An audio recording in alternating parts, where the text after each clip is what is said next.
કોઈ કહેતા કોઈ પત્રકારોને જે સામે પરિષદમાં બેસે છે બધી પેડ મીડિયા એમને કોઈ સામે સરવાળા બાદબાકી કરીને સાહેબને પૂછતું નથી કે સાહેબ તમે અત્યારે આ કહો છો પહેલા જે કહેતા હતા એ સાચું કે આ ખોટું. સરેરાશ દરેક ખેડૂતને 30,000 રૂપિયા લેખે ચૂકવાઈ ગયા છે. શું આ મળ્યા? ક્યાંથી મળે? આંબા આંબલીના ખેલ હોય ત્યાં કંઈ ના પાડો. જેની રાજા વેપારી એની પ્રજા ભિખારી હોય. 8,516 કરોડ રૂપિયા ચૂકવી દીધા છે. આંકડો મારજો શું તમને મળ્યા છે?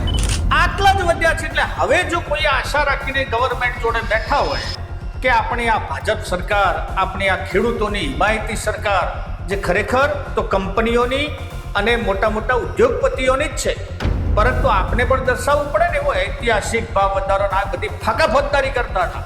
આ જે પત્રકાર પરિષદ યોજે છે એ મીડિયા શું એ દાઢીઓ કરાવે છે? એમનો હક નથી ત્યાં? એમને નથી પૂછી શકતા સાહેબ આ શું ભડાકા તડાકા લઈ રહ્યા છો? નકે પછી અમને જગ્યા આલો, અમને બેહવા દો, મને ખબર પડે એમને. હા વભડંબાતું યાર.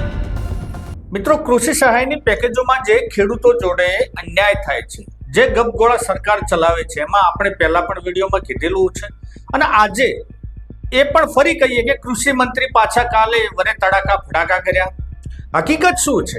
શું ગુજરાતના મુખ્યમંત્રી કહે છે ખોટું?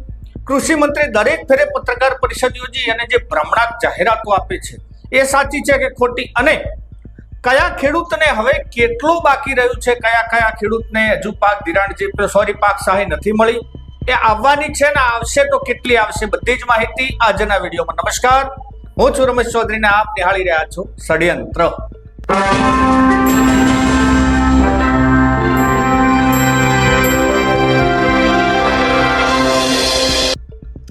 ષડયંત્ર પહેલા પણ વાત કરી કે સરકારોનું કામ જ છે ભ્રામક આંકડાઓ આપવાના. એવી ખોટી ખોટી જાહેરાતો કરવાની ને આંકડા આપી દેવાના કરોડોમાં, ફલાણા કરોડ રૂપિયા આટલા થયા. કોઈ કહેતા કોઈ પત્રકારોને જે સામે પરિષદમાં બેસે છે બધી પેડ મીડિયા એમને કોઈ સામે સરવાળા બાદબાકી કરીને સાહેબને પૂછતું નથી કે સાહેબ તમે અત્યારે આ કહો છો પહેલા જે કહેતા હતા એ સાચું કે આ ખોટું? પહેલા તો આપણે એમની જાહેરાત જોઈ લઈએ કે એમને આજથી 15 દિવસ પહેલા, 12-13 દિવસ પહેલા શું કીધું હતું એ પહેલા આપ નિહાળી લો. અત્યાર સુધીમાં 23.18 લાખ ખેડૂતોને ઓનલાઈન 6890 કરોડ રૂપિયાના બિલો એ તૈયાર થઈ ગયા છે. જોયો ને મિત્રો, એ દિવસે કૃષિ મંત્રી સાહેબ બોલ્યા છે કે 29.18 લાખ ખેડૂતોને 6890 કરોડ રૂપિયા ચૂકવવાના એકદમ રેડીમેડ તૈયાર પડ્યા છે. 10,000 કરોડ અને સામે 41.10 લાખ ખેડૂતો. તો હવે બાકી કેટલા રહેતા હતા, એટલે એમને ચૂકવી કેટલા દીધા હતા?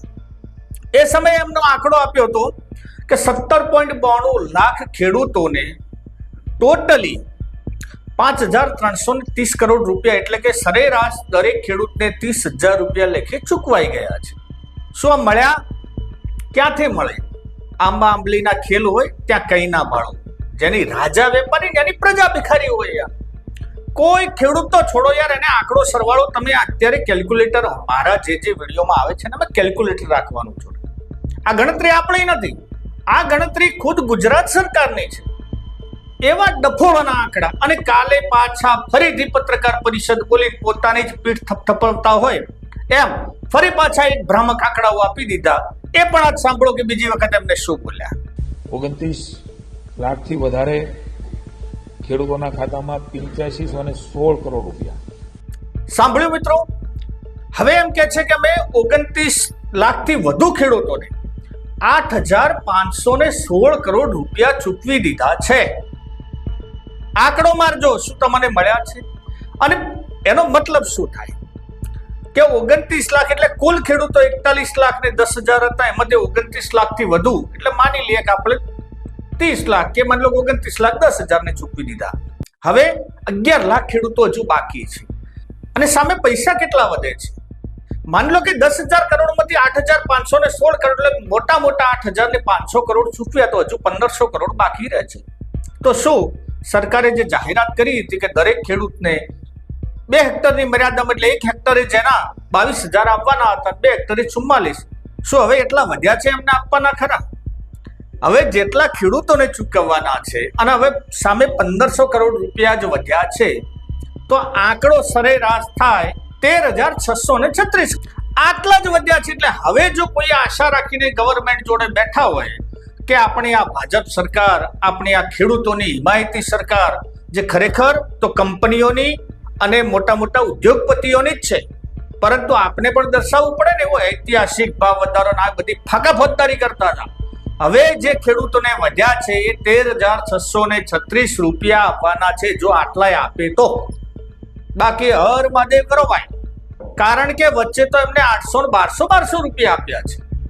આ એવી ભ્રમણાઓની વાતો કરે છે ને આ ગવર્મેન્ટ. હું ઘણી વખત બોલું છું. અને કેમ ભાજપને? કારણ કે 30 વર્ષે આર્યા ગુડાના છે અહીંયા.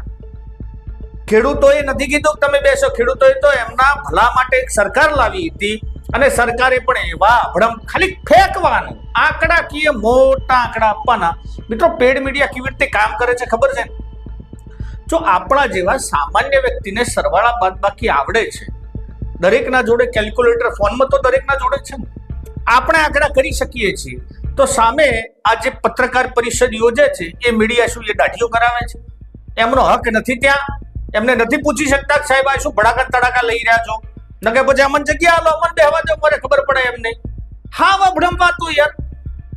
એમને પૂછવું પડે કે સાહેબ તમે તમારા આંકડા છે, તમે પહેલા સાચું બોલ્યા હતા કાજે સાચું બોલ્યા છે, કે એના પહેલા તમે મુખ્યમંત્રી બોલતા હતા એ સાચું? તમારું સાચું શું? આવા કોઈ પત્રકારોની બધી જ આ બધી પેડ મીડિયાઓ ચાલે છે અત્યારે, તો એવું લાગે છે સ્પષ્ટ છે. એટલે કોઈને કઈ આંકડો કેવો ને આંકડો હાલ દેવાના, ને એમના જે લાગતા વળગતિયા અને જે નેતુડીઓ ટાઈપની છે, જેને ક્યાંક કોન્ટ્રાક્ટરમાં કટકા રોટલા નાખ્યા હોય, એમને વાહવાહી કરવાની. અને જોજો તમે આમાં પણ એમની રીલો બનાવશે. ધન્યવાદ સાહેબ, ધન્યવાદ. તમારા હમણાં શું કોઈ ભાષા છે મારી તો યાર. પરંતુ આપણે એ વિશે ના બોલતા. આજે આ મુખ્યમંત્રીએ જે ગપગોળા ચલાવ્યા ને એનો પણ આપણે પોલ ઉગાડો કરીશું 2027માં છે મિત્રો.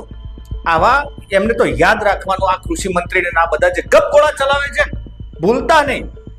100 સોનીના અને 1 લવારનું, આ તો ચોક્કસ યાદ રાખજો. અને મિત્રો, આપને પણ કહું છું કે હજુ સુધી કોણ કોણ બાકી છે એ આપણી કોમેન્ટો અહીંયા રજૂ કરો.